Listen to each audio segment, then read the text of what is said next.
Good morning, folks. This is Deb Delapiana. I'm going to be heading out to work soon, but I wanted to take just a few minutes to talk about two things. Number one, a mea culpa. It was pointed out to me that I referred to Viktor Orban as the despot from Turkey, but he's actually the despot from Hungary.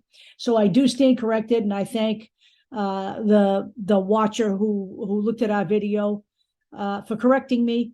We are not beyond making mistakes, but we do own our mistakes. And let me say this about despots. They kind of all look the same to me after a while. You know, Viktor Orban, Jair Bolsonaro, Donald Trump, Ron DeSantis, Vladimir Putin. Eventually, they all take on that same green cast to me. So I apologize. But this morning, I really want to talk about the fact that the GOP House Republicans are planning a visit to the jail to visit with the J6 insurrectionists. And, you know, this is right in your face, folks. It's right here, right now, right in your face, okay? And, of course, we do have bleeding heart liberals who really piss me off sometimes. Now, I'm a liberal. I'm about as left as you can get.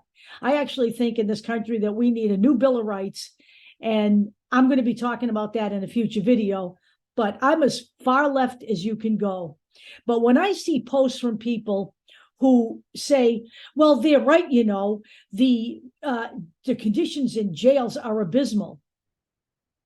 Okay, so let's talk about that. When has the GOP ever shown any kind of caring whatsoever for jail conditions, especially when people of color come up? They could have visited jails a long time ago and observed for themselves if they were that concerned about it.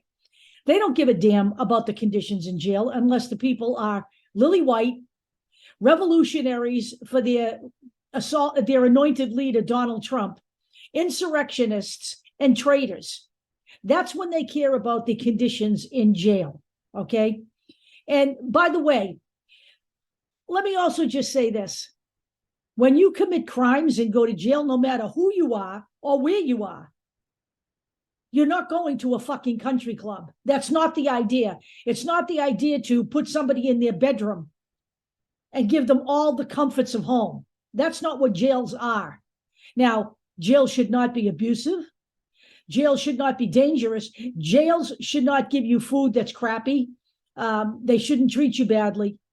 But you are not in jail to be treated like a king. None of us are in jail for that purpose. All right? If we have committed a crime, we have committed a crime. And I certainly don't see the GOP worried about the people still languishing in jails for marijuana possession or minor crimes. What the insurrectionists did was not a minor crime. They are not political prisoners. They did not go there with peaceful intentions at any time. And even if they did, they made a conscious decision to change that initial reason for being there. They made a conscious decision to break into the Capitol. They made a conscious decision to go after people like Nancy Pelosi and Mike Pence. They had zip ties. They intended to do harm. And that is the crux of the story. And Donald Trump stood there and told people to tear down the magnetometers because the ones with guns weren't there to shoot him. So let's get off this bent, okay? I don't mind liberals. I love liberals. But I don't love liberals when they take a look at an article and think they can't think critically. They can't think, this is Marjorie Taylor Greene organizing this, and she's organizing it with James Comer. And you know who else is going to go visit them? It's going to be Lauren Boebert and Matt Gaetz. All of the maggots, all of the extreme right-wingers, they do not give a damn about jail conditions. They don't. They don't give a damn about jail conditions unless they are people who will vote for their candidates. They never wanted people who are in jail to get the vote. They've argued against all of that.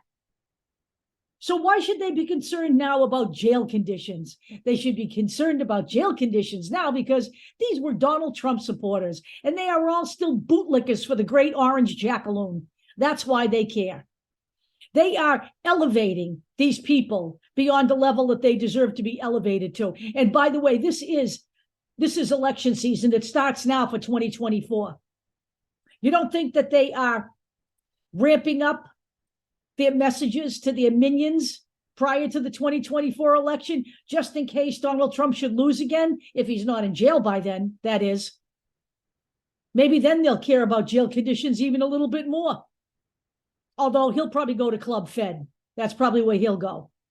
None of these people, and there are over 900 now that have been convicted by a jury of their peers, are innocent. None of them. Not a one of them. And the ones who haven't been caught yet, that they are still looking for, none of those people are innocent either. And that's the blatant fact. The blatant fact is also that Marjorie Taylor Greene said, had she organized this with Steve Bannon, it would have been successful and they would have been armed. Well, they were armed. Bear spray, pepper spray, metal poles, using the Capitol Police's battering rams as weapons against them. Those are weapons. Just because they're not AR-15s doesn't mean they aren't weapons. They are. Brass knuckles are weapons. And by the way, there actually were people armed with AR-15s because that information was coming from the Secret Service as they drove. They could see them in trees. There is plenty of evidence now that weapons were involved. Let's get real, folks, okay? And now we have Tucker Carlson cherry picking little snippets of the insurrection so we can make it look like it was a peaceful protest. Ashley Babbitt was not a hero either, okay? She was an insurrectionist. We have video of her screaming and raging and leading the charge. That's all over Parler. That was all over Parler, and it's still available on ProPublica. We will put all of this in the video that will appear on the YouTube channel, by the way. And let me just say this.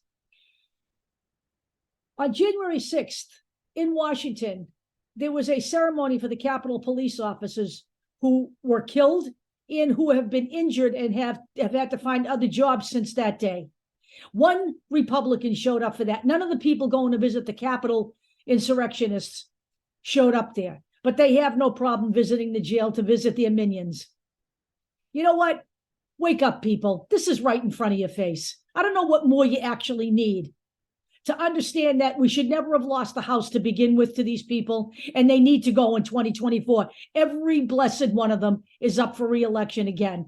Every single one of them needs to be voted out, whatever it takes to get Democratic voters off their bloody ass and into a voting booth or getting a ballot by mail, whatever it takes, it needs to get done.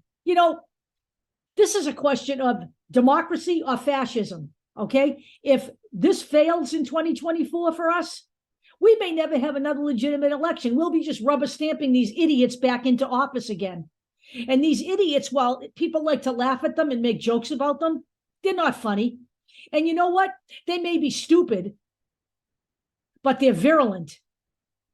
No one says they can't be stupid and evil at the same time. There are evil clowns. Every horror movie. How about It by Stephen King? An evil clown.